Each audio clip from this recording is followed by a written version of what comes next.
अगर रक्षाबंधन सिर्फ राखी बांधने और गिफ्ट लेने का त्योहार नहीं होता तो शायद इसका मतलब कुछ और होता। क्योंकि एक धागा सिर्फ कलाई पर नहीं बनता, उसके साथ बचपन की कितनी सारी यादें बंधी होती है। वो छोटी छोटी लड़ाइयाँ, एक दूसरे को चिढ़ाना, मिठाई के लिए लड़ना और फिर उसी इंसान की सबसे ज्यादा चिंता करना।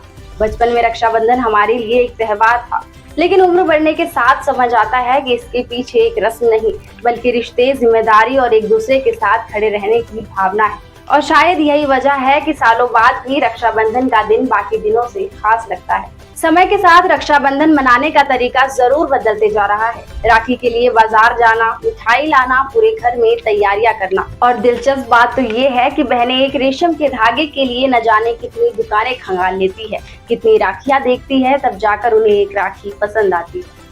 अब तो राखी ऑनलाइन आ जाती है, गिफ्ट भी ऑनलाइन पहुंच जाता है। कभी राखी वीडियो कॉल पर बांधी जाती है तो कभी दूर शहर में भेजी जाती है। लेकिन इन सब के बीच भी अगर कुछ नहीं बदला है तो वो है भाई बहन का प्यार। बहन आज भी उतने ही प्यार से भाई की कलाई पर राखी सजाती है और भाई उतने ही प्यार और उत्साह से बहन को आशीर्वाद देता है। समय के साथ राखी मनाने का तरीका तो बदला, लेकिन वो रेशम की डोर, वो प्यारी सी नोक झोंक और वो रिश्ता उतना ही खास है। रक्षाबंधन तो हर साल मनाते हैं, लेकिन इसके पीछे की कहानी आखिर क्या है? आखिर क्यों मनाया जाता है रक्षाबंधन? इस एक धागे की शुरुआत कैसे हुई?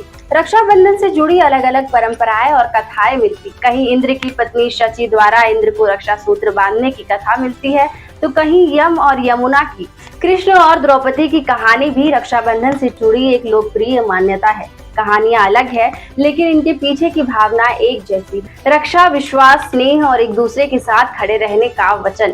इसीलिए राखी सिर्फ भाई की कलाई पर बांधने वाला धागा नहीं, ये उस रिश्ते का प्रतीक बन गई जिसमें एक दूसरे की खुशी, सुरक्षा और लंबी उम्र की कामना करते हैं। और शायद यही वजह है कि सदियों बाद भी एक छोटा सा धागा इतने बड़े रिश्ते को अपने साथ बांधे हुए है। हमने हमेशा से देखा है कि रक्षाबंधन पर भाई बहन की कलाई पर राखी बांधती है और हमारी परंपराएं भी यही बताती है। लेकिन आज के समय में लोगों की सोच और रिश्ते को देखने का तरीका भी काफी बदल गया है। आज बहन बहन को, भाई बहन को, क्लासमेट्स एक दूसरे को और अपने रिश्तेदारों को भी राखी बांधते हैं। कई लोग अपनी गाड़ी, दुकान और घर के दरवाजे पर भी रक्षा सूत्र यानी देव राखी बांधते हैं, क्योंकि शायद अब राखी का मतलब सिर्फ ये नहीं रह गया है कि भाई मेरी रक्षा करेगा, बल्कि इसका अर्थ कहीं बड़ा हो गया है।